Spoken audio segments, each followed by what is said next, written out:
जो क्वेश्चन 1 आप लोगों को भेजा था उसका सॉल्यूशन आसान सा है। देखें यहाँ पे हमारे पास जब बेसिस सेम है तो पावर्स ऐड होंगी और जो डिवाइड हो रहा है उसकी पावर जो है वो उसका साइन चेंज हो जाएगा। तो -2 raised to the power 3 -4 और +1 ऊपर वाली वैल्यूज़ की पावर एज इट इज़ जो उनका साइन है, यानी कि 3 as it is, -4 as it is, और यहाँ पे कुछ नहीं है हमारे पास, तो यहाँ पे पावर में 1 है तो 1 एज इट इज़। और नीचे वाला जो -3 है इसको जब हम ऊपर लेके जाएंगे तो ये +3 हो जाएगा। तो नीचे वाला -2 की पावर ऊपर लेकर गए वो +3 हो गया। इससे -2 का पावर हो जाएगा 3 -4 -1 और +1 कैंसिल हो जाएंगे, तो -2 की पावर में 3 आ जाएगा। और -2 पावर 3 हम कैलकुलेटर के साथ कर सकते हैं, तो वो हमारे पास -8 आ जाएगा, जो कि हमारा आंसर है।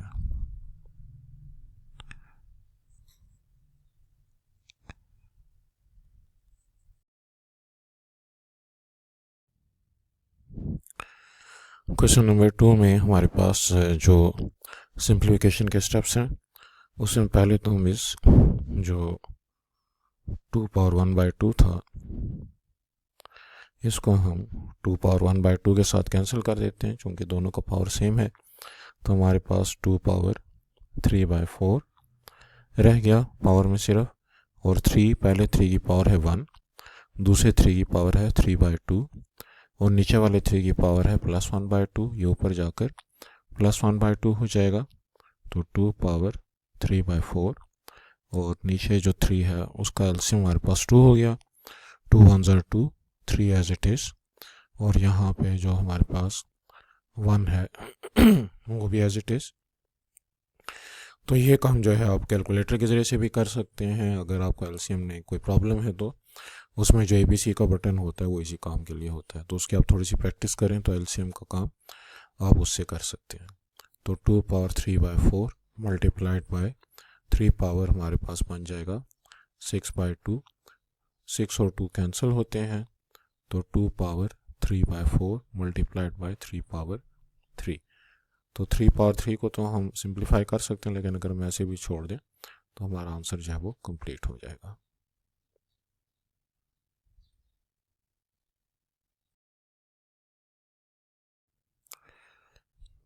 क्वेश्चन नंबर 3 भी आसान सा है। अगर हमको लॉग को एक्सपोनेंशियल में और एक्सपोनेंशियल को लॉग में कन्वर्ट करने का तरीका आता है तो देखें यहाँ पे जो दो वैल्यूज़ हैं इनको एक दूसरे के साथ रिप्लेस कर देंगे। तो 64 की जगह पे x+1 आ जाएगा और x+1 की जगह पे 64 आ जाएगा। ये हमने लॉग से एक्सपोनेंशियल फॉर्म में इसको कन्वर्ट कर दिया।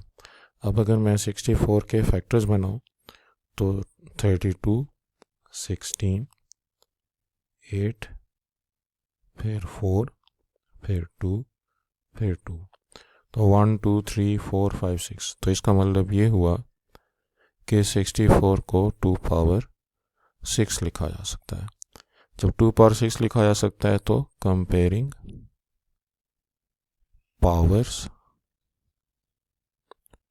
तो x+1 जो है वो 6 के बराबर आ गया, जिससे x की वैल्यू हो गई, ये 1 एक तरफ प्लस और दूसरे जाकर माइनस हो जाएगा, तो x की वैल्यू हमारे पास 5 आ गई। आसान सा सवाल।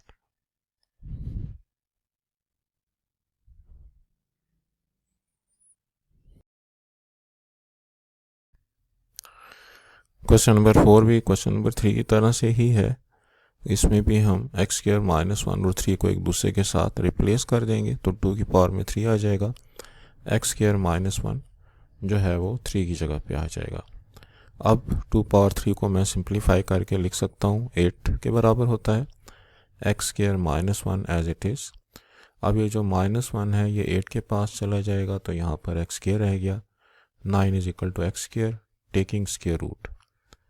अब अगर हम स्क्वायर रूट लेंगे तो 3 जो है वो x की वैल्यू आ जाएगी।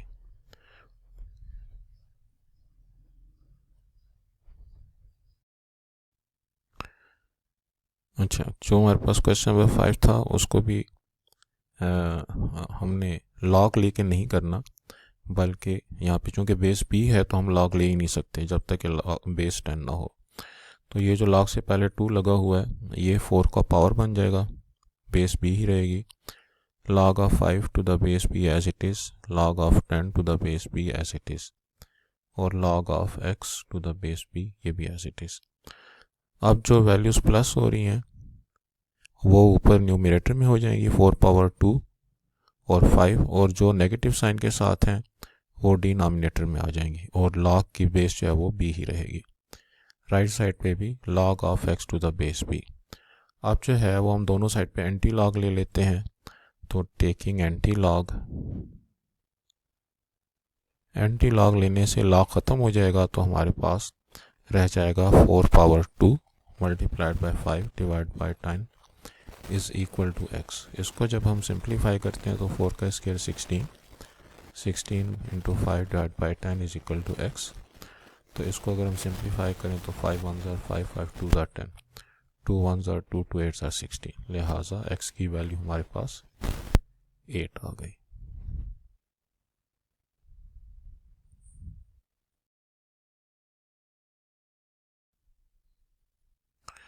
क्वेश्चन नंबर 7 भी आसान है, आपने इसको फिगर पे जो है वो वेन डायग्राम बना के इसको आपने करना है। दो सेट्स की बात हो रही है, एक टी का ग्रुप है एक कॉफ़ी का ग्रुप है, तो टोटल हमारे पास 70 हैं, और इसमें अगर जो वो जो टी और कॉफ़ी बहुत पीते हैं हमें उनका नहीं पता, वो x हो गए।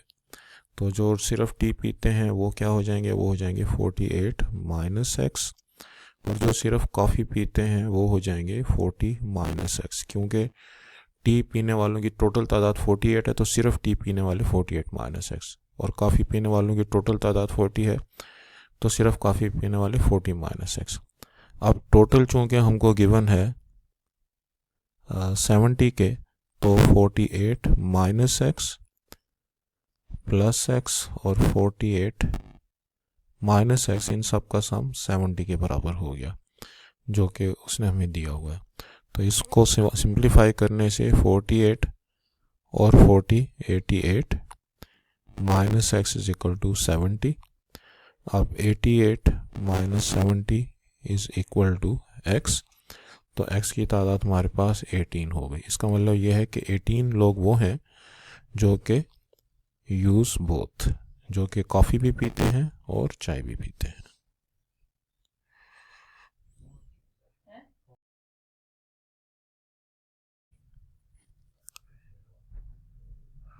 क्वेश्चन नंबर 6 को हमने लॉग के ज़रिए से करना है, तो सबसे पहला स्टेप तो ये है कि हम इस वैल्यू को लॉग के इक्वल ले लें। तो 5 टाइम 3 15, 15 प्लस 1 16, 16/3, और ये 3rd डिग्री रूट, और 22/7 एज इट इज़। उसके बाद अगले स्टेप में ये कर लें कि आप 16/3 का पावर 1/3 और 22/7 का पावर 1/2। अब हम जब लॉग लेंगे दोनों साइड पर, तो लॉग ऑफ x जो है वो log of 16/3 power 1/3 divided by 22/7 power 1/2।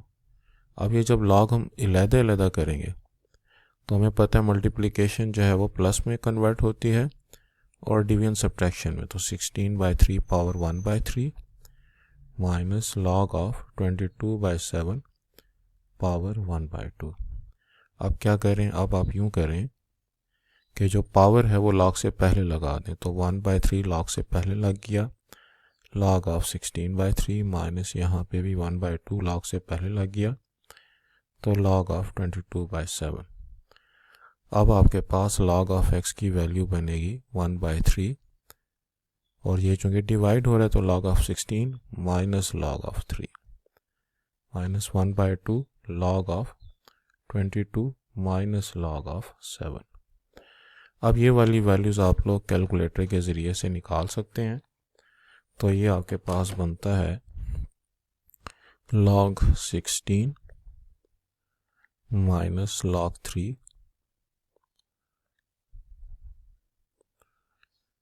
बल्कि log 16 अलहदा निकाल लें ताकि उसको पता लगे कि आपने जो है वो टेबल या log का इस्तेमाल किया। तो 1.2 0.41। अब टू 4 डेसिमल प्लेसेस इसी तरह से जब आप log of 3 निकालेंगे तो 0.4771।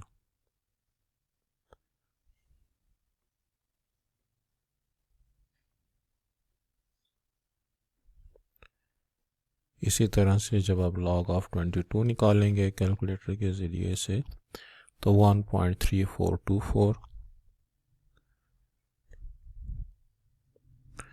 और जब आप log of 7 निकालेंगे तो 0.8450।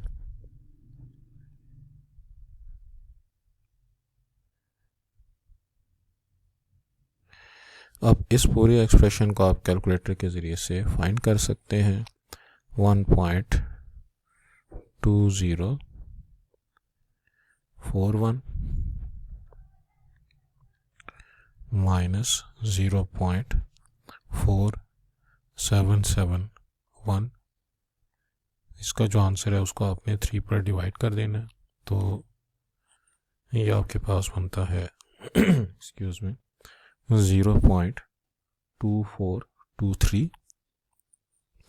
माइनस जो दूसरा एक्सप्रेशन है 1.3424 माइनस 0.8450, और इसके आंसर को जो आप 2 पर डिवाइड करते हैं तो 0.2487। तो जब आप 0.2423 से इसको माइनस करते हैं तो आपका आंसर नेगेटिव में आता है। तो वो जो नेगेटिव में आता है तो आप उसको लिख लें 6.4 × 10⁻³ तो आप लोग जब इसको साइंटिफिक से जर्नल में कन्वर्ट करेंगे तो डेसिमल कितने यूनिट्स पीछे मूव करेगा? 3 यूनिट्स। तो 1 यूनिट तो ये 6 खुद हो गया और 2 0 लगा दें तो फिर आपके पास इसका आंसर आया -0.0064। अब आप एंटी लॉग कैलकुलेटर के ज़रिए से इसका भी ले सकते हैं, लेकिन हमारा तरीका ये होता है कि हम ऐसी वैल्यू का एंटी लॉग लेने से पहले उसको टेबल के हिसाब से सेट करते हैं। तो अगर मैं इसके अंदर 1 प्लस कर दूं तो ये पॉजिटिव हो गया, तो 1 के ऊपर नेगेटिव साइन लिखें और उसके साथ लिखें 0.9936। अब जब आप एंटी लॉग लेंगे, टेकिंग एंटी लॉग, तो ये बनेगा x is equal to anti log of 1, इसके ऊपर नेगेटिव साइन के करेक्टरिस्टिक नेगेटिव हो सकता है, मैंटिसा नेगेटिव नहीं, लेकिन आपने कैलकुलेटर पे जो एंटी लॉग लेना है वो इसी का लेना है। तो आप लोग लिखें कि शिफ्ट लॉग और उसमें -0.0064, तो यह आपके पास आता है x की वैल्यू 0.9853। तो ये आपकी का आंसर हो गया। तो हमने ये वाले जो स्टेप्स हैं, अगर आप ये ना भी करें तो भी खैर है, लेकिन कैलकुलेटर पे जब आप इसका एंटी लॉग निकालें तो आपने इस वैल्यू को, जिसको कि मैंने ये सर्कल किया हुआ है, इसका आपने एंटी लॉग ले लेना है।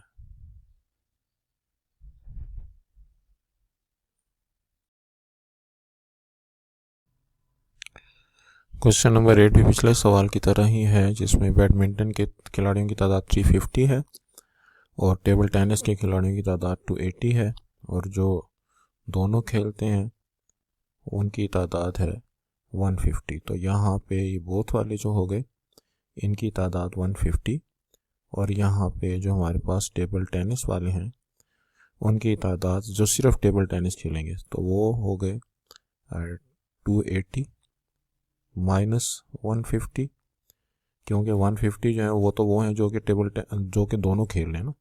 तो 280 माइनस 150 जब हम करते हैं तो ये हमारे पास आता है जी 130, और जो हमारे पास सिर्फ बैडमिंटन खेलते हैं बैडमिंटन, तो उनकी तादाद है हमारे पास 350। तो 350 में से भी हम 150 को माइनस करेंगे, क्योंकि 150 खेलने वाले तो वो हैं जो कि टेबल टेनिस भी खेलते हैं और दोनों मतलब है कि गेम्स खेलें। तो इसमें 350 में से 150 को जब हम माइनस करते हैं तो हमारे पास आंसर आता है 200। इसका मतलब ये हुआ कि जो टोटल तादाद है वो क्या हो जाएगा, वो हो जाएगा कि सिर्फ टेबल टेनिस वाले 130, बोथ वाले 150 और सिर्फ बैडमिंटन वाले 200। तो इसके हिसाब से इन सब को अगर हम ऐड करें तो हमारा आंसर आता है 480। इसका मतलब ये है कि जो टोटल स्टूडेंट्स की तादाद है वो 480 होगी। तो सबसे पहले कॉमन वाले लिखेंगे और फिर उसके बाद जब हम सिर्फ टेबल टेनिस वाले, तो कॉमन वालों को हमेशा टेबल टेनिस खेलने वालों में से माइनस करना। इस तरह से सिर्फ बैडमिंटन खेलने वालों को, जो बोथ वाली तादाद है, उनको बैडमिंटन वालों से माइनस करना है। तो फिर ये हमारे पास सही आंसर आएगा।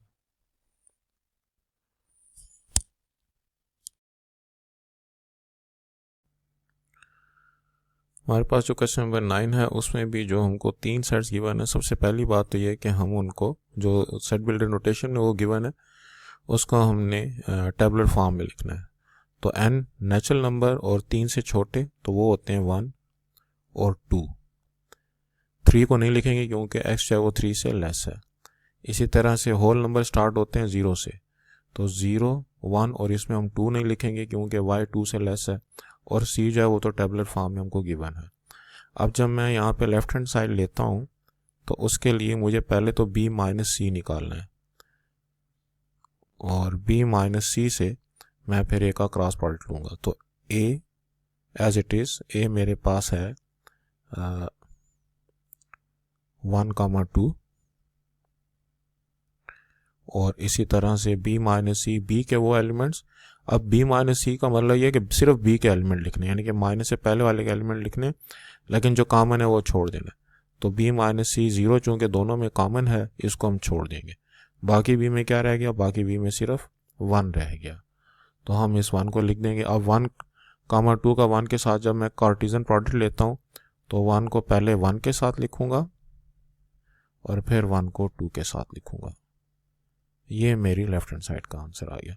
इसी तरीके से जब मैं राइट हैंड साइड का आंसर लेता हूँ तो राइट हैंड साइड में मेरे पास है a cross b minus a cross c। अब a क्रॉस b कैसे निकालूंगा, a क्रॉस b में 1 को 0 के साथ, फिर 1 को 1 के साथ, फिर 2 को 0 के साथ, फिर 2 को 1 के साथ,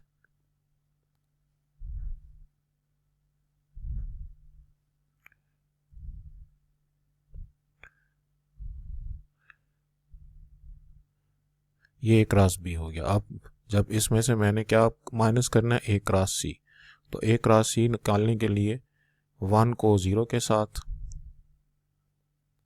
1 को 2 के साथ, 1 को 4 के साथ और इसके बाद जो है हमारे पास 2 को 0 के साथ, 2 को 2 के साथ, 2 को 4 के साथ, इसी तरह से फिर ये जो मेरे पास सेट आया है। अब ऊपर वाले सेट में से हमें नीचे वाला सेट माइनस करना है, तो मैंने सिर्फ इस सेट के एलिमेंट लिखने हैं, यानी कि जो माइनस से पहले है सिर्फ उसके एलिमेंट लिखने हैं, लेकिन कॉमन को छोड़ देना है। तो 1,0 तो दोनों में कॉमन है, इसको छोड़ देंगे। बाकी 1,1 जो है वो इसमें आएगा, तो 1,1 यहाँ पे मौजूद है। उसके बाद 2,0 जो है उसको 2,0 दोनों में कॉमन है, इसको भी हम छोड़ देंगे। तो बाकी हमारे पास सिर्फ 1,1 और 2,1। तो ये जो 1,1 और 2,1 है, हमने अपने आंसर में सिर्फ इनको लिखना है जो कि पहले से मौजूद है। तो हम देख सकते हैं कि हमारी लेफ्ट साइड और राइट साइड आपस में बराबर आती है और इसका जो सेकंड पार्ट है वो भी इसी तरह से है। तो हमें कार्टेशियन प्रोडक्ट निकालने का कॉन्सेप्ट होना चाहिए और माइनस का पता होना चाहिए कि माइनस में सिर्फ पहले सेट के एलिमेंट लिखते हैं, पहले सेट के एलिमेंट लिखते होते हैं, बाद वाला सेट जो है उसके एलिमेंट नहीं लिखते होते। माइनस से पहले वाले का और कॉमन एलिमेंट्स को हम लोग छोड़ देते हैं।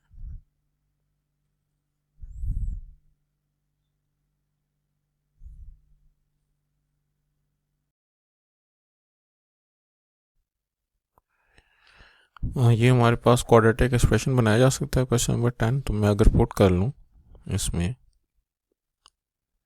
Y square is equal to x, तो इसके हिसाब से y4 जो है वो एक्स स्क्वेयर हो जाएगा। तो मैं इसको अब लिख सकता हूँ x square minus 12x minus 64। अब अगर मिड टर्म ब्रेक करें तो 64 के जो फैक्टर्स बनते हैं वो बनते हैं 16 4 + 64। 16 के साथ अगर मैं नेगेटिव साइन डालूँ और 4 के साथ पॉजिटिव साइन तो आंसर -12 यानी कि मिडिल टर्म आ सकता है। तो इसके हिसाब से इसका मिड टर्म ब्रेक बनेगा x square minus 16x plus 4x minus 64। पहली दो टर्म में से x कॉमन, x माइनस 16, आखिरी दो टर्म्स में से 4 कॉमन, x माइनस 16। तो ये अब हमारे पास जो है x माइनस 16 और x प्लस 4। अब हम x की बजाय उसकी वैल्यू डाल देते हैं जो कि वाई स्क्वेयर है, और यहाँ पे भी x की बजाय उसकी वैल्यू जो कि वाई स्क्वेयर है। अब वाई स्क्वेयर प्लस 4 के तो फैक्टर्स नहीं बनते, बीच में प्लस का साइन है, लेकिन वाई स्क्वेयर माइनस 16 को मैं y का स्क्वेयर 4 का स्क्वेयर लिख सकता हूँ, y square plus 4 as it is. तो ये बनेगा y प्लस 4 और y माइनस 4 और वाई स्क्वेयर प्लस 4। तो ये इसके हमारे पास फैक्टर्स बन गए। तो मिड टर्म ब्रेक जो है वो उसका मेथड हमको आना चाहिए।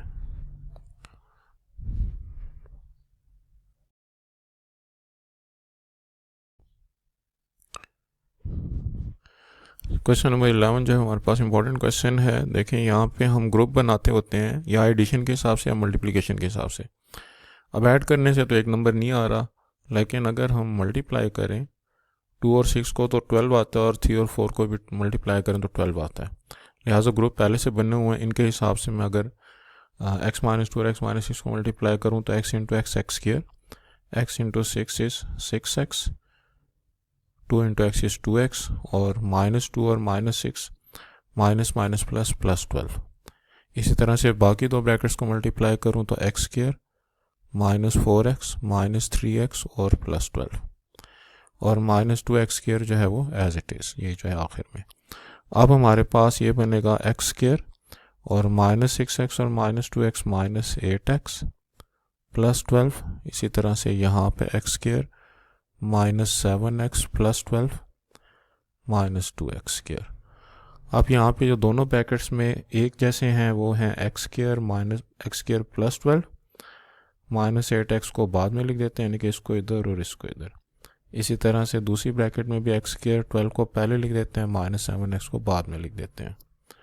अब बात यह कि एक्स स्क्वेयर प्लस 12 दोनों में सेम है, तो इसको हम पुट कर देते हैं x square plus 12 is equal to y. ये बनेगा y माइनस 8x और y minus 7x is equal to -2x square. इसको अब उसी तरह से इस तरह हमने ऊपर ब्रैकेट्स को मल्टीप्लाई किया, y into y y square -7xy -8xy plus minus minus plus 8 7 ज़ा 56 56x स्क्वेयर, और आखिर में -2x square as it is. तो y स्क्वेयर -7xy और -8xy -15xy, और इन दोनों को अगर हम सॉल्व करें तो 54x स्क्वेयर। अब 54 का अगर मैं मिड टर्म ब्रेक बनाता हूँ तो 6 और 9, और 6 और 9 को अगर हम ऐड करें तो 14 आता है। लिहाजा मैं जो मिडिल वाली टर्म है -15xy उसको मैं लिखता हूँ -6xy -9xy, 9 और यहाँ पे हमारे पास 15 आया, 9 और 6 है, तो -9xy और प्लस 54x स्क्वेयर। अब पहले दो से अगर मैं कॉमन लूँ तो y कॉमन आता है, ब्रैकेट के अंदर y -6x, और इन दोनों से अगर मैं कॉमन ले लूँ तो -9x, तो y माइनस 6x, देखें दोनों ब्रैकेट्स का सेम आना ज़रूरी है। उसके बाद जो है वो ये जो कॉमन ब्रैकेट है y माइनस 6x, इसको हम पहले लिख लेते हैं, और y माइनस 9x इसको हम बाद में लिख लेते हैं, और आखिर में y की जो वैल्यू है वो हम पुट कर देते हैं। y की वैल्यू हमारे पास है जी एक्स स्क्वायर प्लस 12, तो ये अगर हम लगाएं तो x square plus 12 minus 6x, और यहाँ पे भी x square plus 12 minus 9x। अगर हम यहाँ पे भी छोड़ें तब भी ठीक है, लेकिन तरतीब में लिखना ज़्यादा बेहतर है। X square minus 6x plus 12 और x square minus 9x plus 12। अगर मिड टर्म ब्रेक मज़ीद बनता है तो आप कर सकते हैं। यहाँ पे एक्स 12 और 12 के हमारे पास फैक्टर नहीं बनते जिनको ऐड करके 6 आए, और 12 के फैक्टर जो है ऐड करके 9 भी नहीं आते, लिहाजा यहाँ पे आके हमें अपना फैक्टराइजेशन का प्रोसेस स्टॉप कर देना है।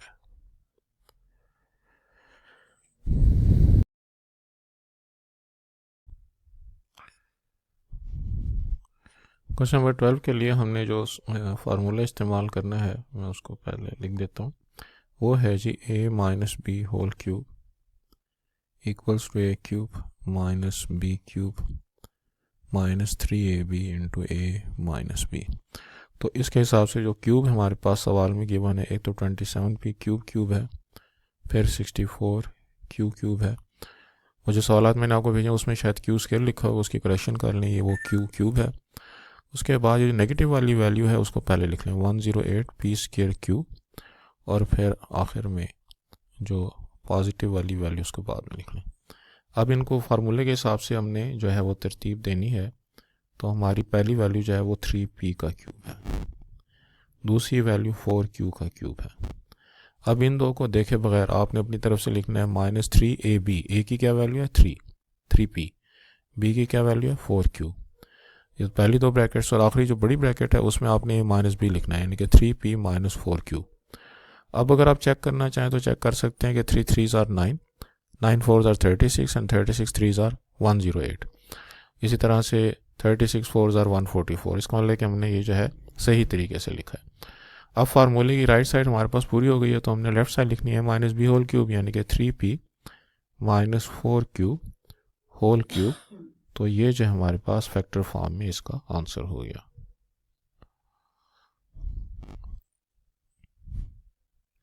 और अगर यहाँ पे प्लस का साइन होगा तो फिर सारे साइन प्लस के हैं।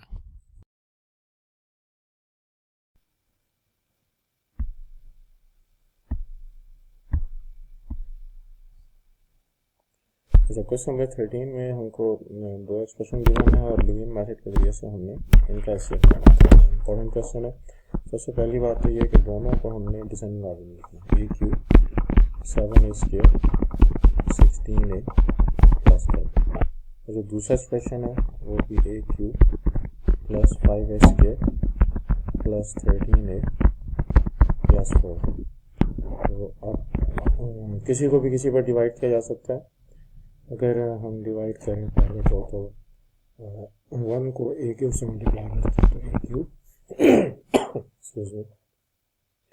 ए क्यूब, और अगर हम 1 को 5a स्क्वायर से मल्टीप्लाई करें तो 5a स्क्वायर, और 13a के साथ मल्टीप्लाई करें 13a प्लस 14।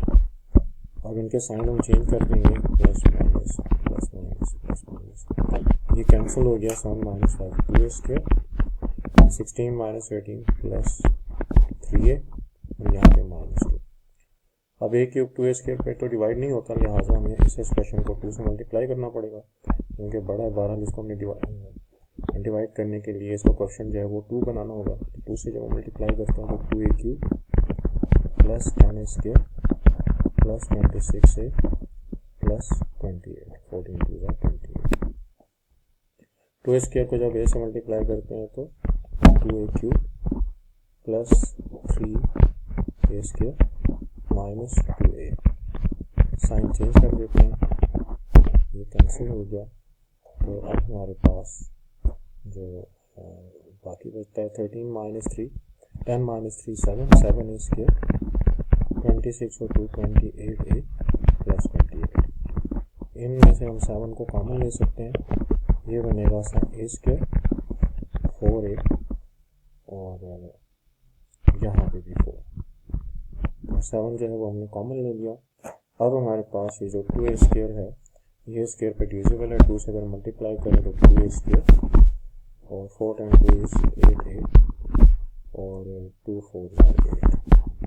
तो साइन चेंज कर देते हैं, ये कैंसिल, ये बनेगा -5a और -10। इसमें से हम कॉमन ले सकते हैं -5। तो HCF के सवाल में जब भी कॉमन लेना चाहें आता हो तो कॉमन ले सकते हैं, मल्टीप्लाई करके डिविजिबल बनाना हो तो वो किया जा सकता है। तो यहाँ पे a + 2 रह जाएगा।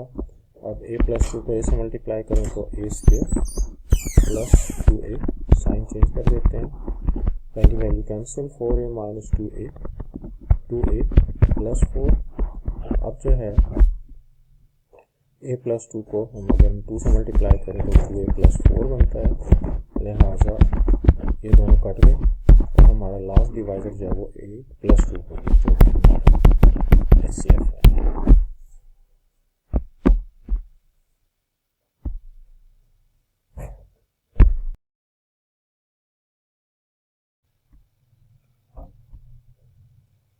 क्वेश्चन नंबर 14 में हमारे पास तो LCM मालूम करना है। तो एक्सप्रेशन को गिवन है तो हमें फार्मूला पता है कि LCM multiplied by HCF, A multiplied by B, first expression, second expression. LCM को हमें मालूम करना है, तो A मल्टीप्लाइड बाय B को जब हम HCF पर डिवाइड कर देंगे तो हमारा आंसर हमको मिल जाएगा। अब इस हिसाब से 4x³ - 10x² + 4x + 2, 3x4 -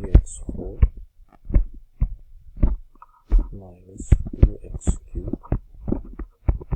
3x + 2 पर HCF जो है हमारे पास है x - 1 इसमें डिवाइड करना। तो किसी भी एक्सप्रेशन को ऊपर जो दो हैं नीचे वाली वैल्यू पर डिवाइड किया जा सकता है। फर्स्ट करें अगर हम 3x4 - 2x³ और -3x + 2, इसको मैं x - 1 पर डिवाइड करता हूँ, तो 3x³ जब मल्टीप्लाई करेंगे तो मल्टीप्लाई करने से हमारा जो आंसर है वो 3x4 बनेगा। तो 3x4, अब हम ये डिवीजन कर रहे हैं, HCF का नहीं कर रहे हैं, तो -3x³ और क्योंकि x - 1 HCF है तो इसको इससे एग्जैक्टली डिवाइड करना ही चाहिए। तो पहला एक्सप्रेशन कट गया, -2 और +3 से हमारा आंसर आ गया +1x³ - 3x + 2। अब x को x के साथ मल्टीप्लाई करें तो x² के साथ मल्टीप्लाई करें तो x³ -x², क्योंकि x की जगह नहीं उसको लगा से लिखेंगे और साइन हम इनके चेंज कर देते हैं। अब यहाँ पे तरतीब के हिसाब से सबसे पहले हमें x² लिखना है, फिर -3x + 2, तो x को x के साथ मल्टीप्लाई करेंगे तो x² - x, साइन चेंज, ये कैंसिल हो गया, तो -3x और +2, सो -2x + 2, और इसको अब जब मैं -2 से मल्टीप्लाई करता हूँ तो -2x - +2, ये दोनों हमारे पास कैंसिल हो गया। इसका मतलब ये हुआ कि डिवाइड करके हमारे पास ये एक्सप्रेशन आता है।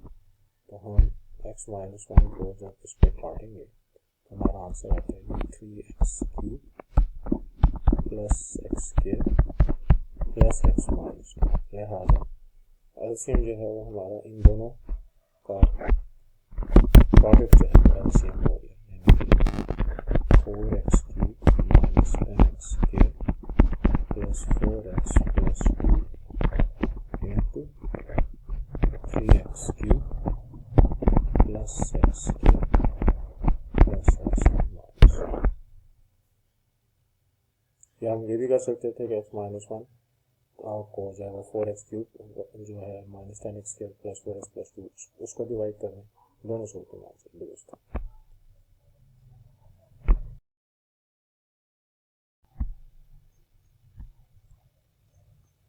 जो क्वेश्चन 15 के लिए हमारे पास जो एक्सप्रेशन है उसके लिए मिड टर्म ब्रेक हमें सबसे पहले करना पड़ेगा दोनों के डिनोमिनेटर का 5 into 18 is 90 और 10 9 are 90 तो 10 के साथ प्लस साइन 9 के साथ minus sign 5 plus minus 9x और माइनस 18x।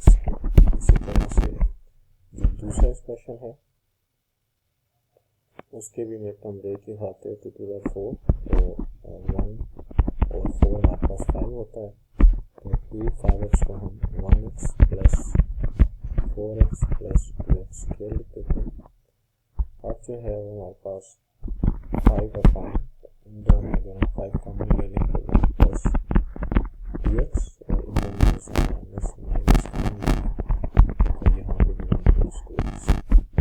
इसी तरीके से पहले दो में से 1 कॉमन तो 2 प्लस x और इन दोनों में से 2x कॉमन तो 2 प्लस x। अब ये बनेगा 5 और 1 प्लस 2x और 5 माइनस 2 प्लस x और 1 प्लस 2x। अगर हमने एलसीएम लेना है तो हम देख सकते हैं कि 1 प्लस 2x दोनों में कॉमन है तो 1 प्लस 2x को हम एक दफ़ा लिखेंगे इसके साथ 5 माइनस 9x और 2 प्लस x। तो जब एलसीएम लिखा जाता है तो वैसे तो क्रॉस मल्टीप्लाई वाले मेथड में तो सब कुछ लिख देते हैं लेकिन कॉमन फैक्टर क्योंकि हमारे पास 1 प्लस 2x है वो एक दफ़ा में लिखा तो 2 प्लस x। अब एलसीएम को डिनोमिनेटर पे जब काटेंगे तो 1 प्लस 2x भी काट दिया 5 माइनस 9x भी काट दिया बाकी रहा 2 प्लस x वो 5 के साथ मल्टीप्लाई होगा और इसी तरीके से यहाँ पे भी 2 प्लस x भी काट गया 1 प्लस 2x भी काट दिया 2 के साथ 5 माइनस 9x। अब इसको अगर हम सिंप्लीफाई करते हैं तो ये बनता है 5 2 10 plus 5x minus 2 5 10 minus minus plus 9 2 18x और नीचे 1 प्लस 2x 5 माइनस 9x और 2 प्लस x और माइनस 10 और प्लस 10 आपस में कट गए तो इससे हमारे पास 5x प्लस 10 18x बना 23x जो कि 1 प्लस 2x 5 माइनस 9x और 2 प्लस x। तो ये जो हमारा आंसर होगा।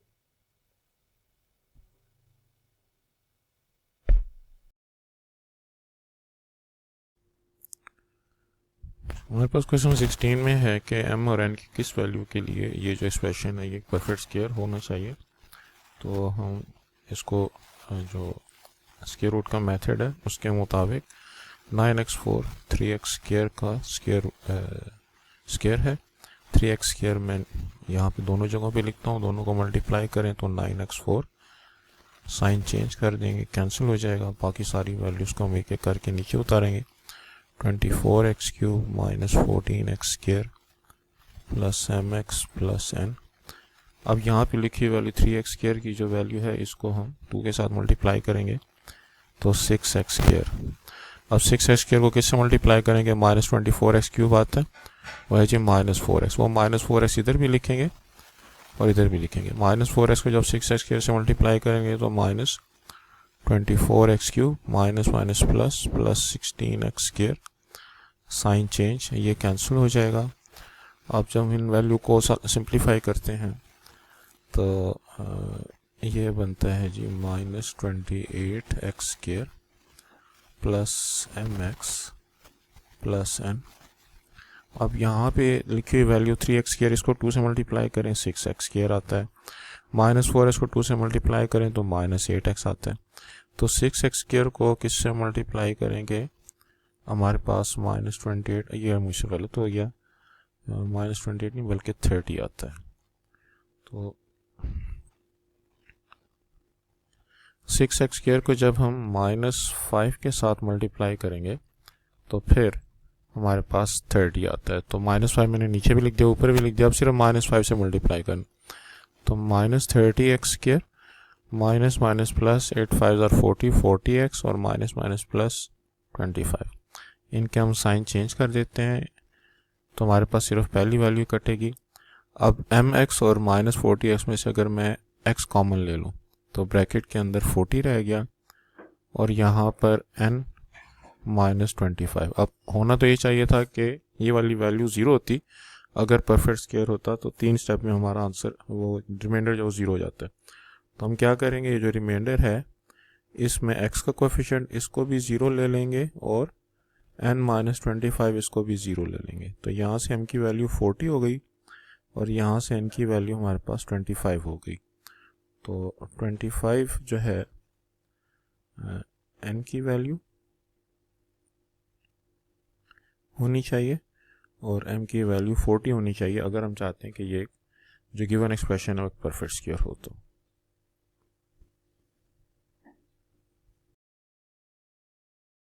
कंटेन में भी हमने x की वैल्यू यहाँ पे मालूम करनी है, तो इसके लिए यहाँ पे हमको लेफ्ट और लेफ्ट राइट पे एलसीएम लेना होगा। 5 और 7 में कोई कॉमन फैक्टर नहीं है तो 7 5 35 का एलसीएम होगा। क्रॉस मल्टीप्लाई करते हैं, 7 को x माइनस 8 से मल्टीप्लाई करेंगे और 5 को 4 प्लस x के साथ।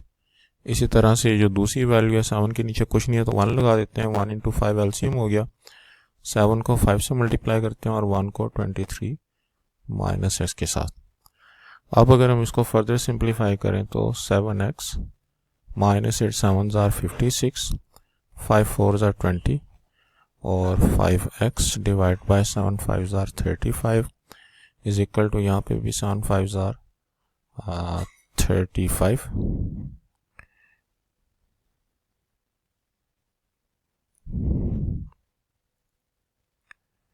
Minus 23 plus x। अगर माइनस 1 को अंदर मल्टीप्लाई करें 1 5 जार 5। अब हमारे पास लाइक टर्म्स के हिसाब से 7x और 5x 12x माइनस 56 और 26 तो माइनस 36 डिवाइडेड बाय जो 35 है इसको हम दूसरे ले जाके 5 के साथ कैंसिल कर देंगे। तो 35 माइनस 23 जो है हमारे पास बनेगा 8 और नहीं 35 माइनस 23 12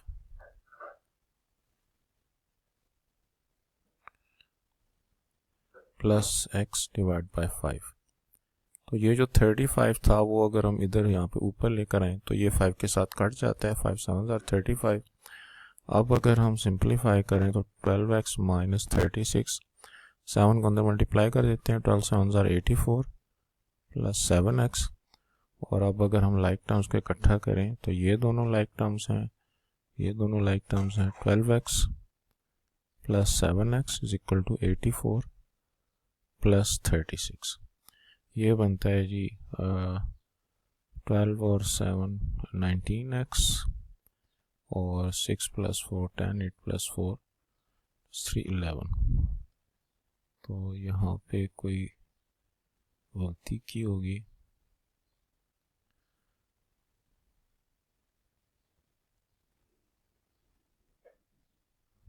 अच्छा हाँ, वो 12 7x अभी इधर है तो माइनस 7x होना चाहिए।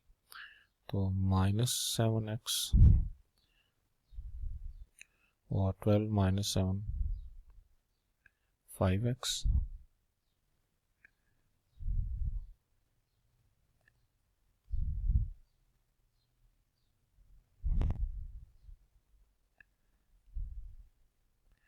और यहाँ पे भी मेरा ख्याल है गलती ये हुई है कि 120 आएगा। तो x की वैल्यू हमारे पास हो गई 120 डिवाइडेड बाय 5 और 120 डिवाइडेड बाय 5 होता है 24 के। तो 24 जो है हमारा आंसर होना चाहिए।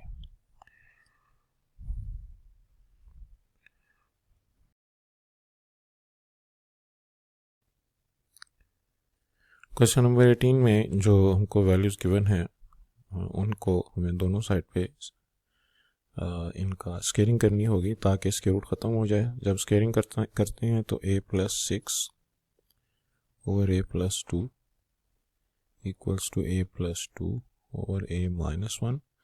अब इक्वेशन के दोनों तरफ हमारे पास सिंगल फ्रैक्शन है, तो a प्लस 6 इंटू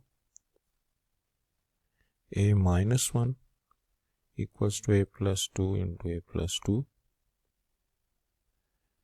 इससे बनेगा a into a square minus a plus 6a minus 6 a into a square plus 2a plus 2a plus 4।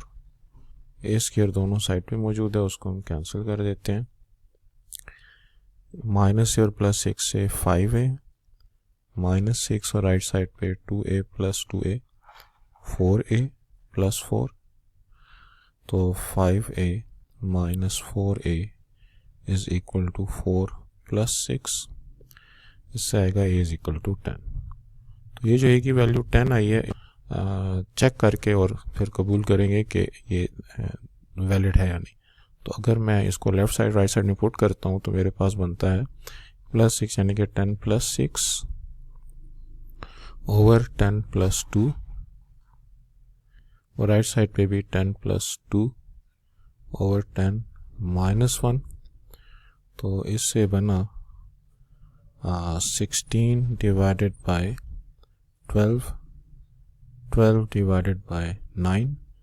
तो इससे आया 4/3। अगर हम 4 पे डिवाइड करें और यहाँ पे 3 पर डिवाइड करें तो यहाँ पे भी 4/3, जो कि हमारे पास ट्रू है। लेफ्ट साइड राइट साइड बराबर आई है, तो देयरफॉर हम सॉल्यूशन सेट लिख सकते हैं कि जो हमने 10 लाया है वो ठीक है।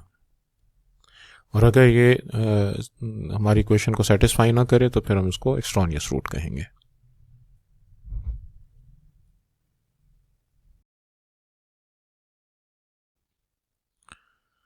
अच्छा, क्वेश्चन नंबर 20 में हमने ये जो एब्सोल्यूट साइन दो लाइनें होती हैं, इनको हमने सॉल्व करना होता है। इनका जो आंसर होता है उसको प्लस और माइनस साइन के साथ लिखना होता है। तो पहले तो मैं यूँ करता हूँ कि इस क्वेश्चन के लिए जो दोनों एब्सोल्यूट साइन है उनको इकट्ठा कर लेता हूँ। तो x प्लस 1 के गिर्द एब्सोल्यूट का साइन है और 2x माइनस 1 के गिर्द, इनको इकट्ठा कर लेते हैं और 2 को 3 के साथ इकट्ठा कर देते हैं। अब हमारे पास जो वैल्यू बनते हैं उसको मैं एक ही एब्सोल्यूट साइन के तहत लिख सकता हूँ। अब जो वैल्यू 2/3 है, ये इसको एक दफ़ा प्लस यानी कि x plus 1 over 2x minus 1 को एक दफ़ा प्लस 2/3 और x plus 1 over 2x minus 1 को एक दफ़ा माइनस 2/3 के इक्वल लेना है और फिर इसको सॉल्व करना है। तो 3x plus 3 equal to 4x minus 4 और 3 प्लस 4 4x माइनस 3x। तो इससे हमारे पास 3 plus 4 7 is equal to x। एक x की वैल्यू 7 बन गई और यहाँ पे अगर हम क्रॉस मल्टीप्लाई करें 3x प्लस 3 माइनस 4x और माइनस माइनस प्लस प्लस 2, तो 3x और प्लस 4x और 2 और माइनस 3। तो यहाँ से 7x is equal to minus 1 और x is equal to minus 1/7। तो ये हमारे दो आंसर इसके बनते हैं।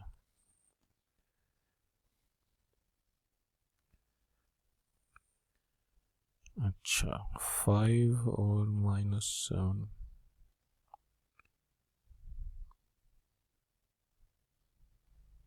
हाँ, यहाँ भी मुझसे गलती हुई कि 2 2 ज़र 4, यहाँ पे 2 बनता है, ये उसको ठीक कर लेते हैं। और वो जब इसके पास जाएगा तो 3 प्लस 2, तो यहाँ से x की वैल्यू जो है वो 5 होगी।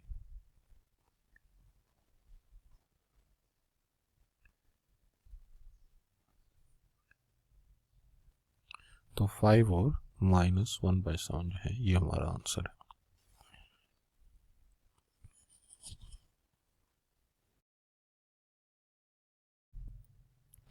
क्वेश्चन नंबर 22 में हमको जो है वो एरिया ऑफ सेक्टर और arc length of sector, radius यहाँ पे 4 सेंटीमीटर है, थीटा जो है वो हमारे पास 60 डिग्री। जब हम L is equal to r theta का फार्मूला लगाते हैं तो थीटा पे रिस्ट्रिक्शन ये है कि हमने इसको रेडियन में कन्वर्ट करना है। तो हम जब इसको पाई बाई 180 से मल्टीप्लाई करेंगे तो ये रेडियंस में कन्वर्ट हो जाएगा और ये बनता है 60 मल्टीप्लाइड बाय 3.14 डिवाइडेड बाय 180। तो इससे हमारे पास आंसर आता है 1.046 आर की बजाय 4, यहाँ पे थीटा की बजाय 1.046। इससे आंसर आते हैं जी मल्टीप्लाइड बाय 4 तो 4.1866 सेंटीमीटर। और जब हम एरिया निकालते हैं तो उसका फार्मूला होता है 1/2 आर स्क्वायर थीटा। तो 1/2 आर की बजाय जो है वो 4 का स्क्वायर, थीटा की बजाय 1.046 तो 1.046 मल्टीप्लाइड बाय 4 का स्क्वायर 16 डिवाइडेड बाय 2 तो ये बनता है जी 8.36 सेंटीमीटर स्क्वायर, क्योंकि एरिया के फार्मूले में सेंटीमीटर स्क्वायर आता है।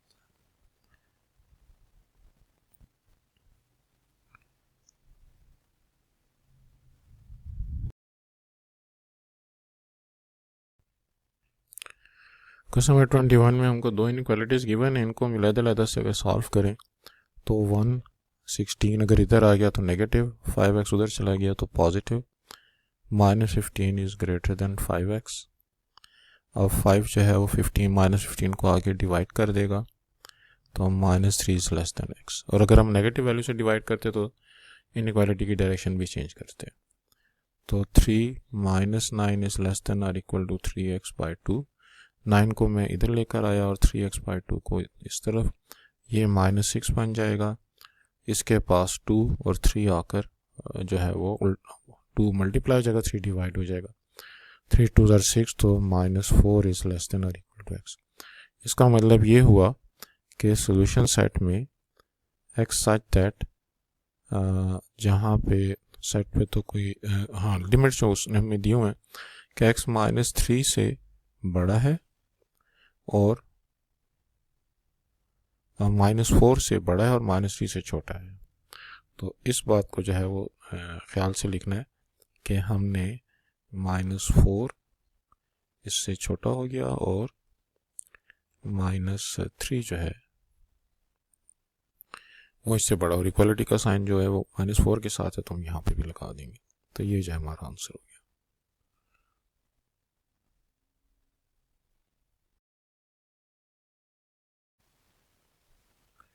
क्वेश्चन 23 में कोसेकेंट थीटा की वैल्यू हमको गिवन है और वो कहते हैं कि जी थीटा जो सेकंड क्वाड्रेंट में, सेकंड क्वाड्रेंट में s यानी कि साइन पॉजिटिव होता है और यहाँ पे x नेगेटिव y पॉजिटिव होता है।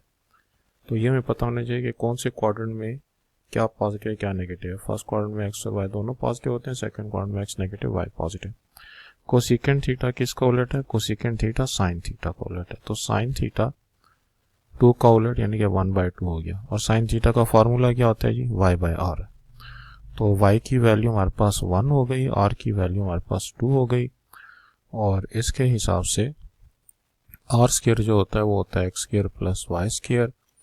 तो आर स्क्वायर 2 का जो है हमारे पास यहाँ पे अब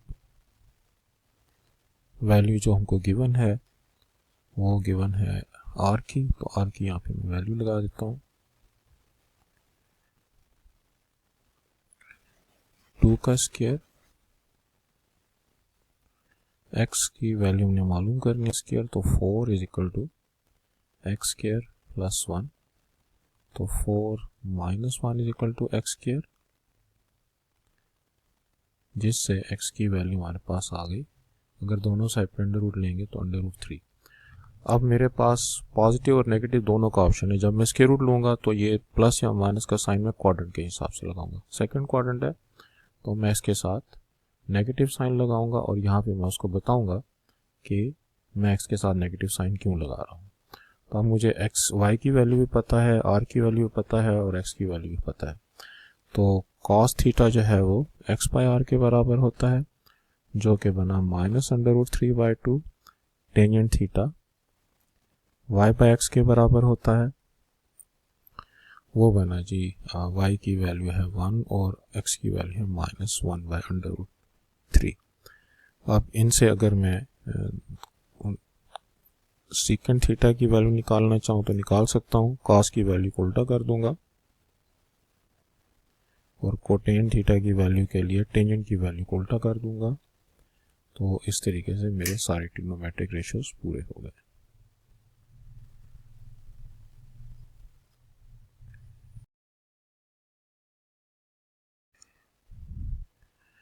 अच्छा, क्वेश्चन नंबर हमारे पास 24 में 60 बंदों का सर्वे हुआ है। जो चैनल ए है वो 25 बंदे वॉच करते हैं, बी 16, सी 13 और इसमें ए और बी 4, बी और सी 7, ए और सी 8, तीन हैं जो कि हमारे पास ए बी सी तीनों वॉच करते हैं। तो अब इसमें जब हमने इनकी फिगर बनानी है तो ये जो कॉमन की बात हो रही है ना, ये हमने सबसे पहले लिखना है।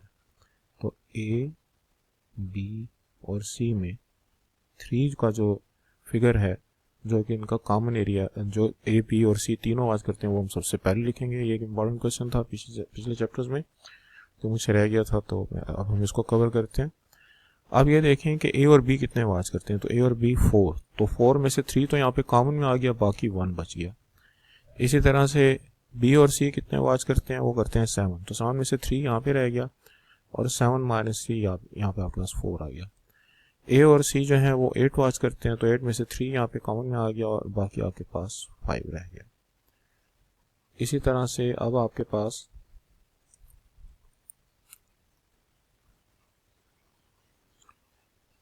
अच्छा, तो ये जो इन वैल्यूज को पहले हमने इसमें कवर करना है। अब ए चैनल जो है वो टोटल कितने बंदे वॉच कर रहे हैं, 25 में से 5 और 3 8 8 -1 9 9 तो निकल गया, तो बाकी कितना रह गया 16। अब बी टोटल वॉच करते हैं 16 में से आपके पास 4 + 3 7 7 + 1 8 निकल गया, तो बाकी 8 रह गया। इसी तरह से सी में से सी 13 टोटल वॉच करते हैं, तो उसमें से 4 + 3 7 7 + 5 12, तो बाकी जो हमारे पास 1 रह गया। तो अब आपके पास जो टोटल बंदे जो टीवी को वॉच करते हैं उनकी तादाद हुई 16 + 1 + 8 + 5 + 3 + 4 और +1। तो इन सबको अगर हम ऐड करें तो 16 + 1 17, 17 + 8 25, 25 + 8 33, 33 + 4 37, 37 + 1 38। इसका मतलब 38 लोग ऐसे हैं जो कि कम से कम एक चैनल जो है वो तो देख रहे हैं, और who don't watch any channel. तो उसके लिए हम जो टोटल 60 बंदे हैं जिनमें से 38 कोई ना कोई चैनल देखते हैं, तो जब उनको माइनस करते हैं तो बाकी हमारे पास 22 रह जाते हैं। तो इसका मतलब ये कि 22 ऐसे हैं जो कि कोई चैनल जो है वो वॉच नहीं करते। ये एटलीस्ट 1 वाला और ये जो कोई चैनल वॉच नहीं करते।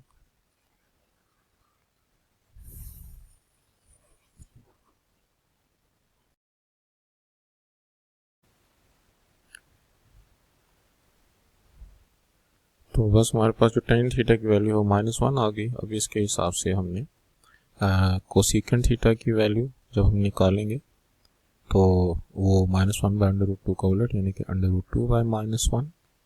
सेकेंड थीटा जो है वो 1/√2 का उलट यानी कि √2/1 और कोटेन थीटा -1 का उलट -1 ही होता है।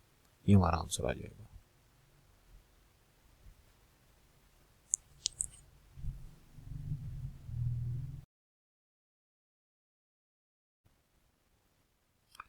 क्वेश्चन नंबर 24 में tan थीटा -1 और theta not in second quadrant. अब टेंजेंट चूंकि नेगेटिव है तो हमें देखना होगा कि सेकंड में अगर ये नहीं है तो कौन से क्वाड्रेंट में है। फर्स्ट क्वाड्रेंट में तो ऑल पॉजिटिव होते हैं, सेकंड में उसने कहा ये है ही नहीं, थर्ड क्वाड्रेंट में टेंजेंट खुद पॉजिटिव होता है, फोर्थ क्वाड्रेंट में कॉस पॉजिटिव होता है। तो ये सेकंड में नहीं है, या सेकंड में होना चाहिए या फोर्थ में होना चाहिए। तो ये फिर इस क्वाड्रेंट में है जहाँ पे एक्स पॉजिटिव होता है और वाई नेगेटिव होता है, फोर्थ क्वाड्रेंट में। तो अब इसके हिसाब से हमने जब एक्स और वाई के साइन तय कर लिए तो हमें अब फार्मूला पता होना चाहिए कि टेंजेंट थीटा का फार्मूला क्या है, वो होता है y बाई एक्स। अब y जो है वो तो हमारे पास नेगेटिव होना चाहिए, तो ये -1, x जो है नीचे उसकी कुछ नहीं है तो 1 अपनी तरफ से लिख देते हैं, लिहाजा y को हम -1 ले लेंगे और x को जो है हम +1 ले लेंगे। और उसकी वजह जो है वो साथ में बता देंगे कि जी फोर्थ क्वाड्रेंट। अब इनकी मदद से हमने r की वैल्यू निकालनी है। r की वैल्यू हमारे पास x square plus y square यानी कि 1 का स्क्वायर और -1 का स्क्वायर, तो 1 + 1 हमारे पास 2 हो। r स्क्वायर जब हम दोनों साइड पे स्क्वायर रूट लेते हैं तो r की वैल्यू 2। r की वैल्यू के साथ कभी नेगेटिव साइन नहीं लगाते, r हमेशा पॉजिटिव होता है। अब y x और r जब हमें पता हो तो हम साइन थीटा कॉस थीटा सब निकाल सकते हैं। Sine theta y by r यानी कि -1/√2, cos theta x by r यानी कि 1/√2, और टेंजेंट थीटा जो है वो y बाई एक्स, तो वो तो खैर हमको गिवन ही है जो कि है -1। अब कोसेकेंट थीटा, हमारे पास जो क्वेश्चन 26 है उसमें भी लेफ्ट हैंड साइड को अगर हम ओपन करने की कोशिश करें तो a³ + b³ का फार्मूला है जो कि a + b into a² minus ab + b²। इस फार्मूले के हिसाब से अगर हम a को साइन स्क्वायर थीटा ले लें और b को कॉस स्क्वायर थीटा ले लें तो हम जो है इस फार्मूले के हिसाब से लेफ्ट हैंड साइड को तोड़ सकते हैं। तो लेफ्ट हैंड साइड है हमारे पास sine 6 theta plus cos 6 theta, और ये बनेगी, इसको हम अगर तोड़ें तो sine square theta whole cube plus cos square theta whole cube, तो ये बनेगा sine square theta plus cos square theta. ये हो गया a + b, उसके बाद a स्क्वायर यानी कि साइन स्क्वायर थीटा का स्क्वायर, फिर माइनस ab यानी कि sine square theta cos square theta, plus फिर b का स्क्वायर यानी कि कॉस स्क्वायर थीटा का स्क्वायर। अब ये जो sign square theta plus cos square theta है ये तो 1 के बराबर है। तो यहाँ पे जो साइन स्क्वायर थीटा का स्क्वायर है इसका स्क्वायर मैं अलग लिख देता हूँ, फिर कॉस स्क्वायर थीटा का स्क्वायर भी मैं अलग लिख देता हूँ। अपनी तरफ से 2 cos square theta sine square theta मैं ऐड भी करता हूँ और अपनी तरफ से सब्ट्रैक्ट भी करता हूँ।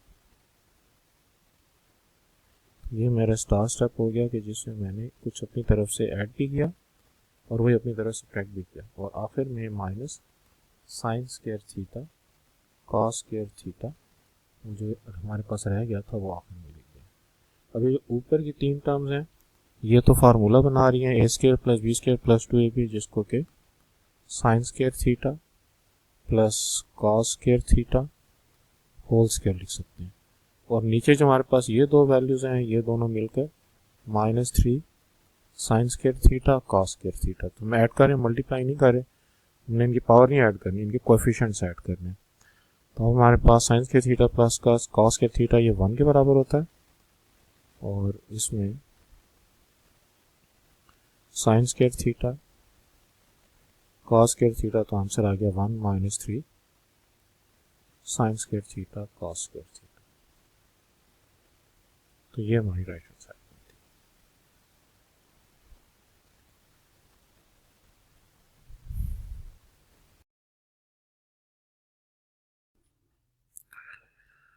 क्वेश्चन नंबर 27 में है कि बोट जो है वो मूव कर रही है लाइट हाउस से अवे, तो इसका मतलब ये है कि वो ए से बी की तरफ जा रही है।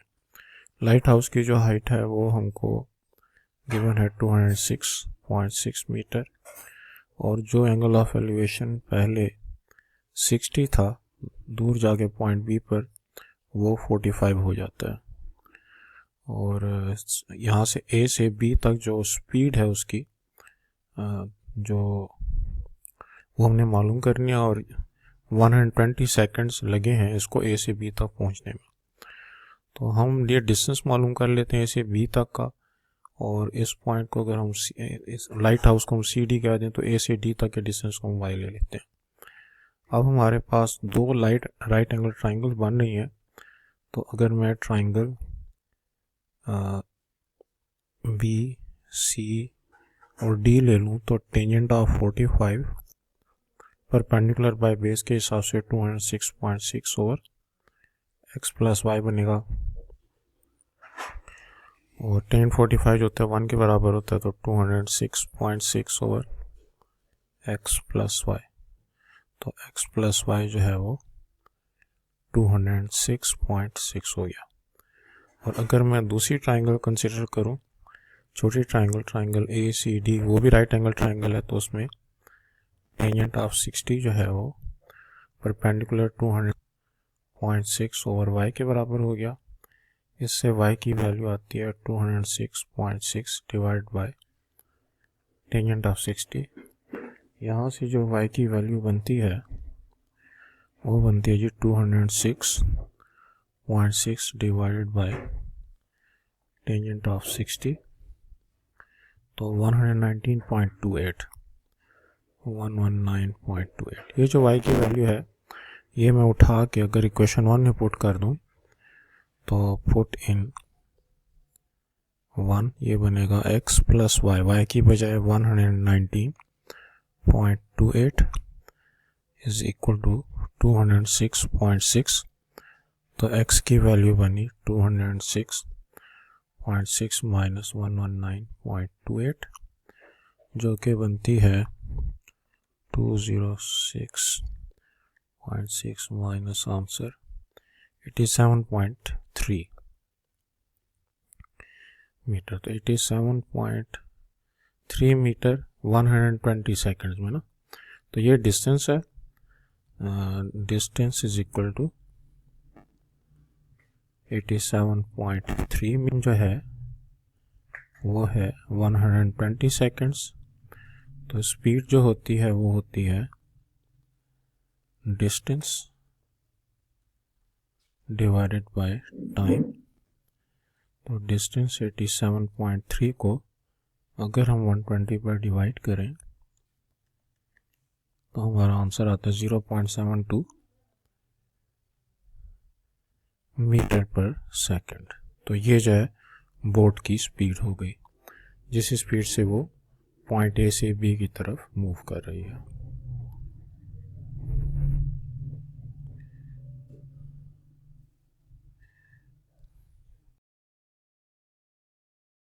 क्वेश्चन नंबर 28 के अंदर हमारे पास a car leaves garage at bearing of 040। तो बात यह है कि जो बेरिंग होता है वो नॉर्थ के साथ बनने वाला एंगल होता है। तो नॉर्थ के साथ अगर वो 40 डिग्री का एंगल बना के वो कार मूव कर रही है और 13 किलोमीटर इसने मूव किया है, तो फ़र्ज़ करें वो इस पॉइंट पर पहुँचे है।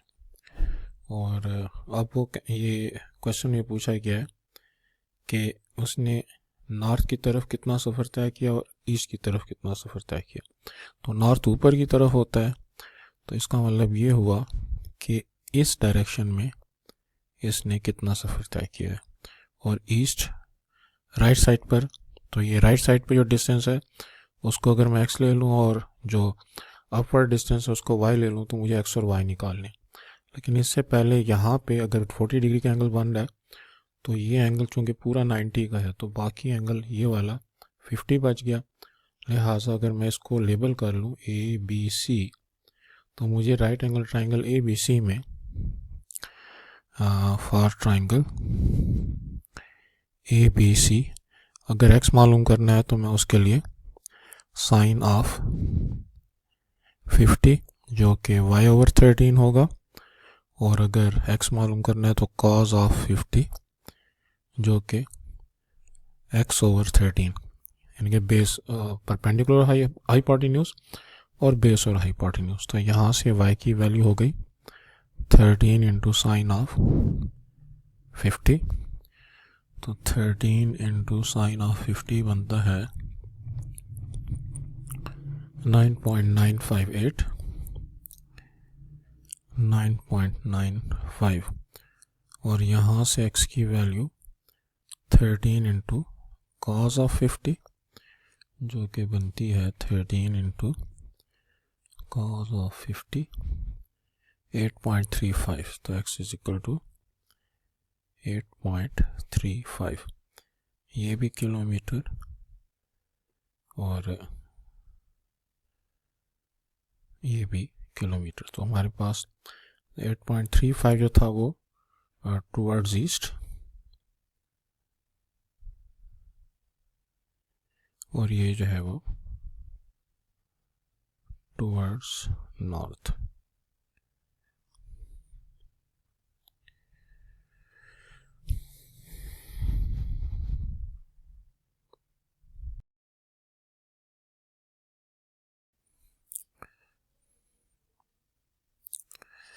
क्वेश्चन नंबर 29 में है कि Bilal travel 12 kilometre to reach school at bearing of 60 from his home. तो अगर ये इसका होम है तो होम से जो है वो 60 डिग्री के बेरिंग पर जब वो पहुंचता है तो इसका स्कूल आ जाता है। अब स्कूल से इसका ग्राउंड जो है क्रिकेट ग्राउंड, तो वो 150 डिग्री के बेरिंग पर है। तो 150 जब वो कवर करेगा तो ये हमारे पास तकरीबन यहाँ पे 90 प्लस 60। तो इस बेरिंग पर जब वो पहुँचता है नॉर्थ के साथ जो एंगल बन रहा है 150 डिग्री का, तो वो ग्राउंड में पहुँच जाता है। तो पहले वो होम से स्कूल पे पहुँचा, फिर स्कूल से ग्राउंड पे पहुँचा। अब हमें ये कहा जा रहा है कि होम से लेके ग्राउंड तक का जो डिस्टेंस है वो कितना है, यानी कि ये वाला डिस्टेंस है वो हमने मालूम करना है। तो इसमें हम जो हमको डिस्टेंसेस गिवन है 12 किलोमीटर ये वाला डिस्टेंस है और जो हमारे पास स्कूल से ग्राउंड तक का डिस्टेंस है वो 5 किलोमीटर है। और हमको ये जो होम से ग्राउंड तक का डिस्टेंस मालूम करना है।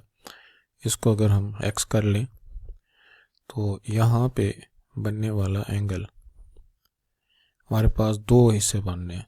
अगर ये 60 डिग्री का एंगल है तो इसको भी 60 डिग्री का होना चाहिए।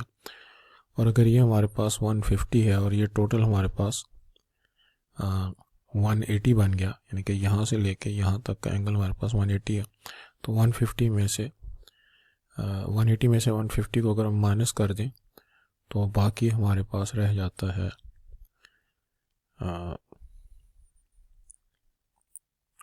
30 डिग्री का। इसका मतलब ये हुआ कि अब जो हमारे पास ट्राइंगल बन रही है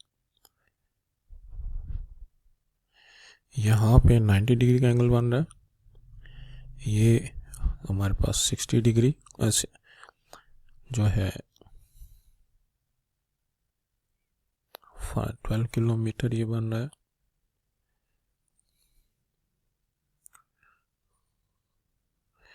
और ये हमारे पास 5 किलोमीटर बन रहा है और ये डिस्टेंस जो है वो हमने मालूम करना है।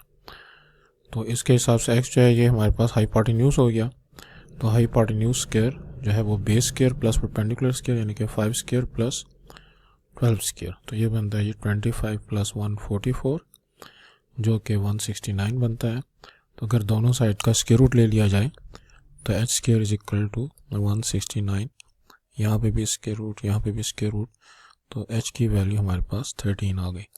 इसका मतलब ये है कि होम से ग्राउंड तक का जो डिस्टेंस है, distance of home to ground, वो बनता है ये 13 किलोमीटर।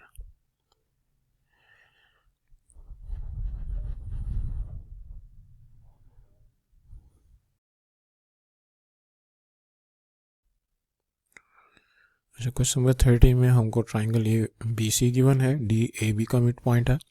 मिड पॉइंट का फार्मूला होता है x1 plus x2 divide by 2 और y1 plus y2 divide by 2। उसके हिसाब से जब d मालूम करेंगे तो 3 और -4 इनको ऐड कर लेंगे, साइन चेंज किसी का नहीं करेंगे, डिवाइड बाय 2 और 7 और 0 को ऐड करके डिवाइड बाय 2 कर देंगे। ये बनेगा -1/2 और ये बनेगा 7/2।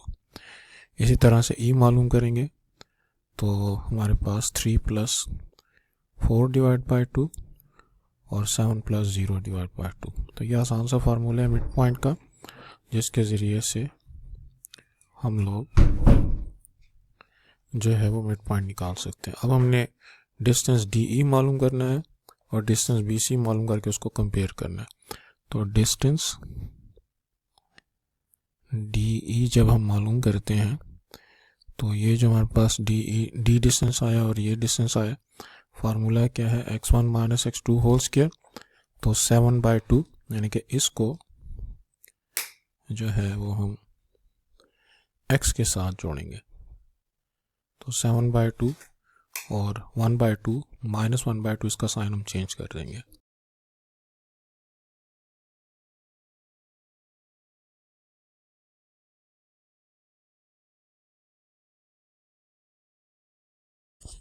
तो डिस्टेंस फार्मूला अप्लाई करने से 7/2 माइनस 7/2 और इसका आंसर आता है हमारे पास 16 का स्क्वायर रूट 4। BC का जो है हमारे पास BC का जब हम डिस्टेंस निकालें तो -4 और -4, इस 4 का हम साइन चेंज कर देंगे और 0 माइनस 0, तो 64 का स्क्वायर, क्योंकि -8 का स्क्वायर प्लस 64 और आंसर 8। तो यहाँ से हमारी जो कंक्लूजन है, therefore BC is double of DE। तो जो मिड पॉइंट को निकालने से हमने डिस्टेंस निकाला है वो BC का हाफ है। ये हमारी जो है वो इसमें कंक्लूजन हो गई।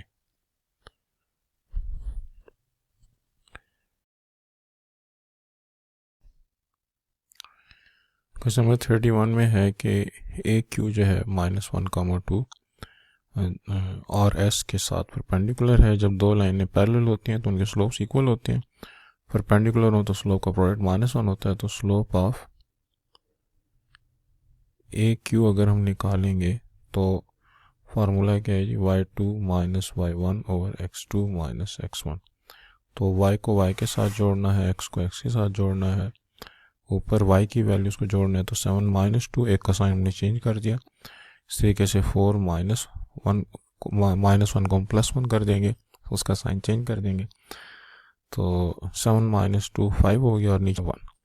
इसी तरह से स्लोप ऑफ और S जब निकालेंगे तो y को y के साथ ऊपर जोड़ना है 10 माइनस के और नीचे 7 माइनस 2। तो ऊपर आपके पास 10 माइनस के और नीचे 7 माइनस 2 5 आ गया। अब हमारे पास ये जो पहला स्लोप है और ये जो दूसरा स्लोप है m1 मल्टीप्लाइड बाई m2 -1 के बराबर फॉर परपेंडिकुलर। और अगर पैरेलल होते तो हम इन दोनों स्लोप्स को आपस में इक्वल लेते। तो 1 मल्टीप्लाइड बाय 10 माइनस के बाई 5 इज इक्वल टू -1। अब के की वैल्यू निकालने की खातिर ले जाकर मल्टीप्लाई कर देता हूँ। इसमें कई बच्चे गलतियाँ करते हैं। प्रैक्टिस की बात है कि आपने के को सब्जेक्ट आधा फार्मूला कैसे बनाना है। तो 5 दूसरी तरफ जाके -1 से मल्टीप्लाई हुआ, -1 इंटू 5 -5, 10 प्लस 5 और के, यानी कि के 10 के पास आ गया। तो के की वैल्यू हमारे पास जो है वो 15 हो गई।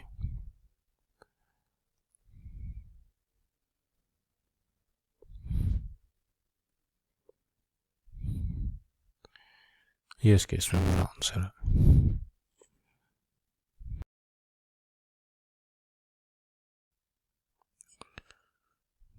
क्वेश्चन नंबर 32 में y इंटरसेप्ट जो है वो 4 है। अब अगर y इंटरसेप्ट 4 है तो पॉइंट जो है वो 0,4 हुआ। अगर ये x इंटरसेप्ट होता तो फिर 4,0। और जिस लाइन के पैरेलल है तो उसका स्लोप 1/2 है। चूँकि दोनों लाइनें पैरेलल हैं लिहाजा इसका स्लोप भी 1/2 होगा। और अगर परपेंडिकुलर होता तो फिर हमारी रिक्वायर्ड लाइन का स्लोप 1/2 का उलट -2/1, नेगेटिव साइन भी हम उसको दे देंगे, यानी कि साइन भी चेंज करेंगे। तो अब ये जो 0,4 है ये हमारा x1 y1 हो गया।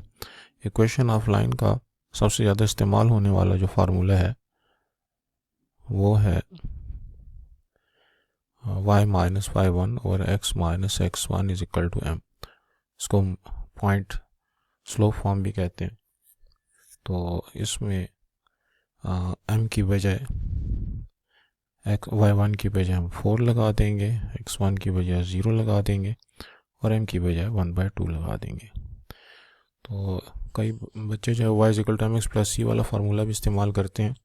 अगर वो y इंटरसेप्ट है तब तो ठीक है, लेकिन अगर x इंटरसेप्ट है तो फिर c की वैल्यू जो है होती है वो x इंटरसेप्ट के बराबर नहीं होती। इसलिए बेहतर यही है कि हम ज़्यादातर सवालात में इस फार्मूले को इस्तेमाल करें जिसमें हमें एक पॉइंट की और स्लोप की ज़रूरत है। अब क्रॉस मल्टीप्लाई करें तो 2y minus 8 is equal to x और 0 is equal to x minus 2y minus 8।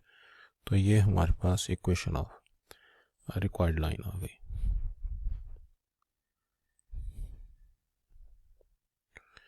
ये माइनस 8 जब दूसरी तरफ आएगा तो प्लस 8 हो गया।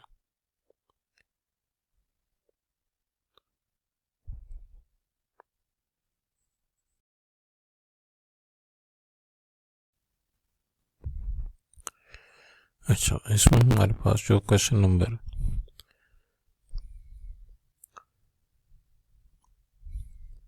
33 है, हमको ट्रायंगल के 3 पॉइंट्स गिवन हैं। तो इसमें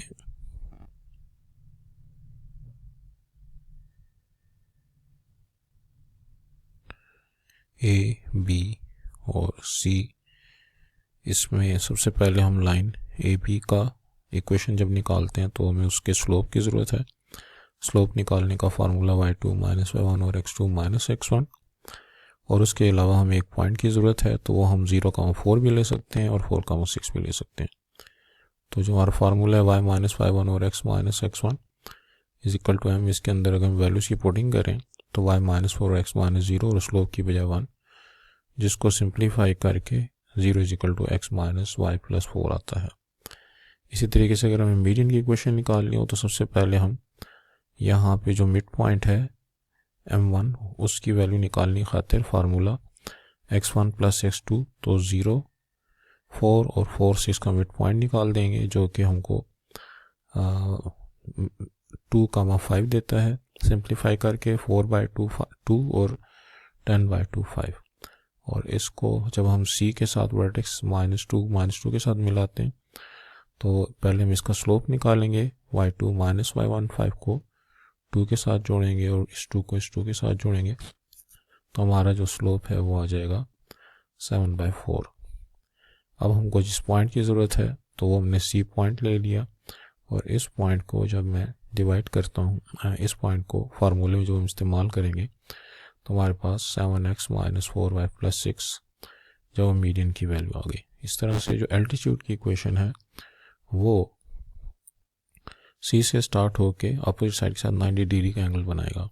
तो जो ए बी का स्लोप है 1, उसको अगर हम डिवाइड कर दें,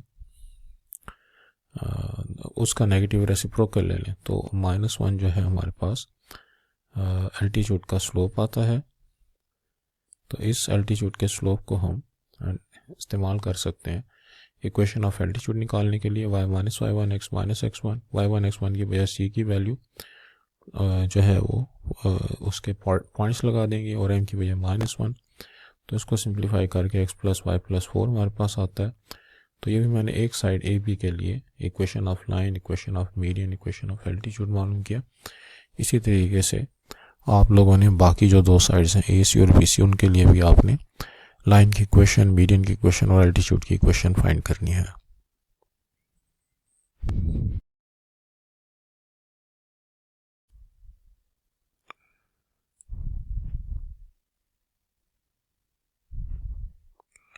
क्वेश्चन नंबर 34 में equation of line through x minus 2y plus 4। तो इक्वेशन ऑफ लाइन जो कि x माइनस 2y प्लस 4 से पास हो रही है, तो इसके 2 तरीके हैं। एक तरीका तो यह है कि हम x minus 2y plus 4 plus k into 3x minus y minus 3 equal to 0 लिख के k की वैल्यू निकालें, या उससे ज़्यादा आसान तरीका ये है कि हम इन दोनों लाइनों का कॉमन पॉइंट निकाल लें। तो उसका तरीका ये कि x minus 2y plus 4 equal to 0, और इसको मल्टीप्लाई कर दें अगर हम 3 के साथ तो 3x minus 6y plus 4 time 3 is 12। हमने इक्वेशन 1 को 3 से मल्टीप्लाई किया और जो दूसरी इक्वेशन है 3x माइनस वाई माइनस 3, उसको इसके नीचे लिख देते हैं। आप दोनों का कॉमन पॉइंट मालूम करने की खातिर पहली इक्वेशन से दूसरी इक्वेशन को माइनस कर देते हैं। तो इससे मेरे पास आया -5y प्लस 15 इक्वल टू 0 है। -15 by -5 which is equal to 3। ये अगर मैं 1 में पुट कर दूँ, पुट इन 1, तो x माइनस 2y की बजाय 3 प्लस 4 इक्वल टू 0, और उसको सिंप्लीफाई करने से हमारे पास आता है जी x is equal to -4 plus 6 is equal to 2। तो 2,3 हमारी लाइन पे पॉइंट हो गया, और जिस लाइन के ये परपेंडिकुलर है, यानी कि इस लाइन की हमने इक्वेशन मालूम करनी है, वो 2, -3 और 0,4, 2, -3 और 0,4 से पास हो रही है। तो पॉइंट हमें अपनी लाइन का पता है, हमें अब स्लोप निकालना है। तो अगर इसको हम ए बी कह दें, तो स्लोप ऑफ ए बी हो जाएगा 4 + 3 ओवर 0 -2। तो 4 + 3 7, 7 ओवर -2। तो स्लोप ऑफ रिक्वायर्ड लाइन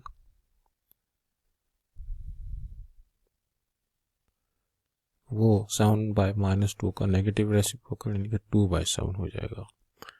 तो 7/-2 को हमने जब उल्टा, अगर दोनों लाइनें पैरेलल होती हैं तो दोनों स्लोप बराबर होते हैं, लेकिन अब हमारे पास चूंकि लाइन परपेंडिकुलर है तो स्लोप ही होगा। तो ये अब हमारे पास जो है x1 y1 हो गया, और ये हमारी लाइन का स्लोप हो गया। तो equation of line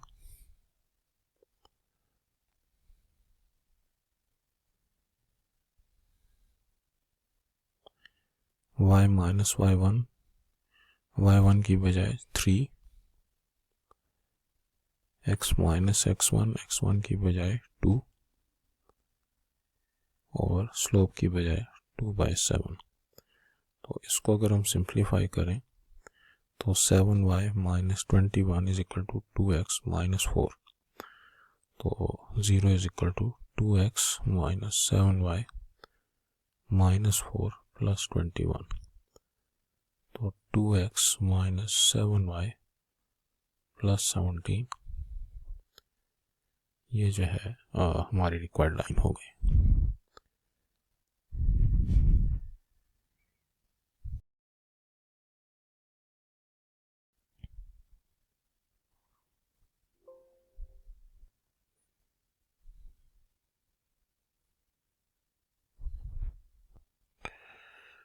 question number 35 में हमको जो वॉल्यूम ऑफ V1 जो है वो V2 का 8 टाइम्स है। तो हम V1 को अगर 8x ले लें तो V2 जो है वो x हो गया। तो लार्जर कोन का रेडियस जो है, अब लार्जर कोन इसमें और 1 लार्जर कोन का रेडियस जो कि 12 हो जाएगा, और R2 जो है वो हमने मालूम करना है। अब बात यह है कि वॉल्यूम और सिंगल डायमेंशन, वॉल्यूम अब 3 डायमेंशन है, रेडियस 1 डायमेंशन है, इन दोनों में जो रिलेशनशिप है वो है V1/V2 is equal to L1/L2 whole cube. और अगर एरिया की बात हो तो फिर क्यूब की बजाय स्क्वायर है। तो V1 की वैल्यू 8x, V2 की वैल्यू x, L1 की वैल्यू 12, और L2 जो है वो हमने मालूम करना है, L2 या R2, क्योंकि वो जो है हमारे पास सिंगल डायमेंशन है। तो यहाँ पे 8, और इसके बाद हमारे पास जो 12 का क्यूब हमारे पास बनता है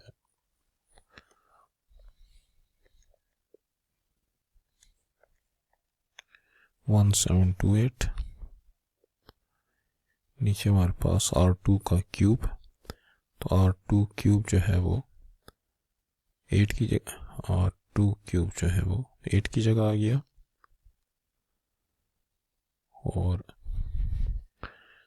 8 जो है वो R2 क्यूब की जगह चला गया। तो 1728 डिवाइडेड बाई 8 ये बना 216, तो और 2q इज इक्वल टू 216। अगर मैं दोनों साइड पे क्यूब रूट ले लूँ तो क्यूब रूट लेने से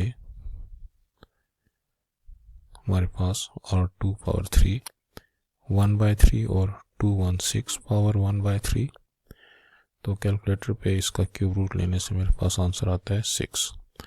लिहाजा मेरे पास जो स्मॉलर कोन है उसका रेडियस 6 सेंटीमीटर हुआ।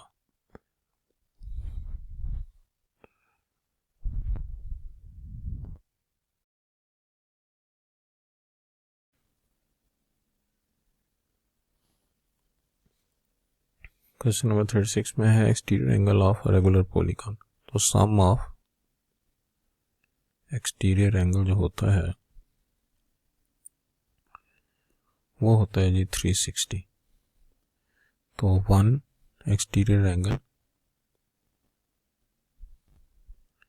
वो होगा 360 डिवाइडेड बाय एन, जितने नंबर ऑफ साइड्स होंगे, लेकिन ज़रूरी है कि रेगुलर पॉलीगॉन हो जिसमें साइड्स और एंगल की लेंथ आपस में इक्वल है। तो ये हमको गिवन है कि 12 है एक एंगल, तो 12 is equal to 360 divide by N.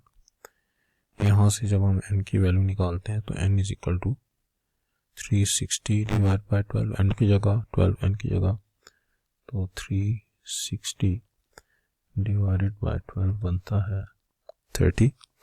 इसका मतलब ये है कि हम जिस फिगर की बात कर रहे हैं उसके 30 साइड्स हैं। अब सम ऑफ इंटीरियर एंगल का जो फार्मूला है वो है n-2 मल्टीप्लाइड बाय 180। तो यहाँ पे मैं n की वजह 30 लगा देते हैं, 30 - 2 मल्टीप्लाइड बाय 180 जो कि बनता है 28 तो 28 मल्टीप्लाइड बाय 180 5040। इसका मतलब ये है कि 5040 जो है वो इन सारे एंगल्स का इंटीरियर एंगल का सम हो गया।